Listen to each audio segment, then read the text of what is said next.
Iran Israel యుద్ధంలో Indian ఓషన్లో పేల్చిబడిన ఐరస్ తేనా. ఇది actual IFR కోసం వచ్చింది కొన్ని రోజుల కిందన. ఇక్కడ ఈవెంట్ చేసిన తర్వాత ఈవెంట్ అయిపోయిన రిటర్న్ బ్యాక్ త్రూ శ్రీలంక పై నుంచి వెళ్ళినప్పుడు అమెరికా మీడియా దీన్ని అమెరికా నేవీ పేల్చేసింది. దీంట్లో ఉన్న క్రూ నంబర్స్ 160 మందిలోనే చాలామంది చనిపోయారు, కొంతమంది కొద్దిగా గాయాలతో బయటపడ్డారు. అయినప్పటికీ చాలామంది చనిపోయారు. ఇది చాలా ఘోరమైన ఘటన.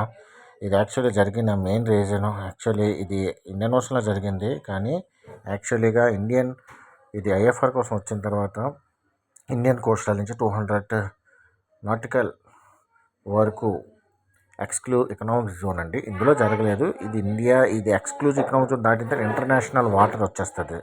ఈ ఇంటర్నేషనల్ వాటర్కి వచ్చినప్పుడు ఇది శ్రీలంక పైనుంచి ఇరాన్ వెళ్ళే దారిలోనే దీన్ని రడార్ డిటెక్ట్ చేసి సబ్మెరీన్ త్రూగా అమెరికన్ సబ్మెరీన్ దీన్ని పేల్చేసింది.